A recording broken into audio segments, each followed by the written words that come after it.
This is the World Organic News for the week ending 6th of March 2017. Jon Moore reporting. This week we begin with a very interesting notion.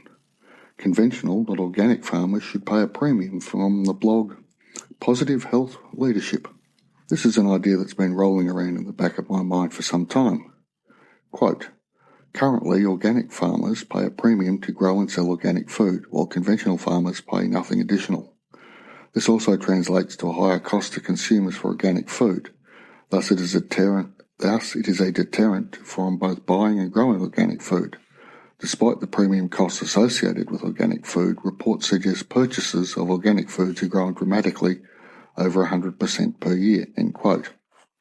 There's more to this than meets the eye. A further quote.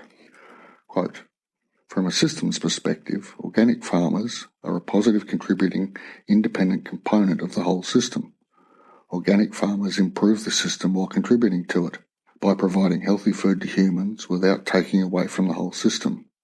Conventional farmers, on the other hand, are not able to function without getting external inputs in the form of petroleum fertilizers to be able to produce their output. The fertilizers then hurt the whole system in many ways, such as contributing to climate change, leaching carbon, and by hurting other species such as bees and in many other ways, end quote. To these points we can add the long-term health costs of obesity and type 2 diabetes, the probable link between glyphosate and cancers, and the known links between organophosphates and organochlorines and cancer. And these last two chemicals are persistent in the environment, taking generations to decompose to safer compounds. Then we can add in the unaccounted for financially carbon effects of manufacturing and transporting pesticides, herbicides, and fertilizers. These health costs are not included in the cost of food because in most governing systems, agriculture and health are separate departments. A silo effect takes over, and as an example from here in Australia and I imagine elsewhere in the world, salmonella is endemic in the guts of chickens and in the housing systems used to produce chicken meat. Rather than the Department of Primary Industry financing a cull of infected birds and systems, it is left up to the Department of Health and the Food Safety Authority to enforce strict cooking controls to ensure the salmonella is destroyed just prior to consumption. I know, this is ridiculous. It exposes so many more people, from the stock handlers to the factory processors to the cooks, and then exposes the public if an error occurs in the cooking process. If anyone is infected, the health system bears the cost and not the Department of Primary Industries. And if you want to produce organic food for sale, you need to pay a rent to an authority who will allow you to put a logo on your food. If you wish to continue depleting soil carbon, encouraging erosion, overproducing a commodity in the US and the EU at any rate, and spray poisons to your heart's content, you'll be paid a subsidy to do so. Quote, if polluters paid a premium, the system would change from encouraging the use of polluting methods to supporting, encouraging, nurturing, and reinforcing health-promoting practices.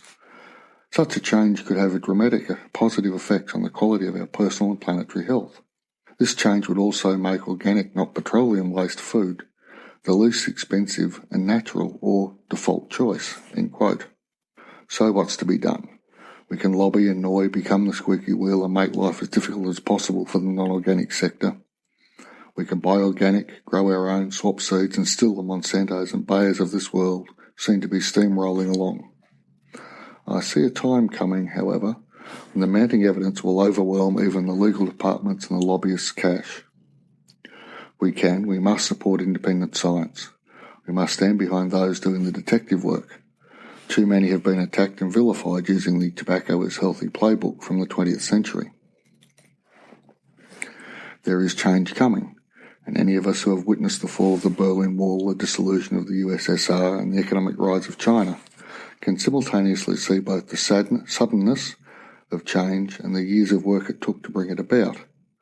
We are and have been since World War II fighting against chemical oil-based food systems, and the data are well and truly in.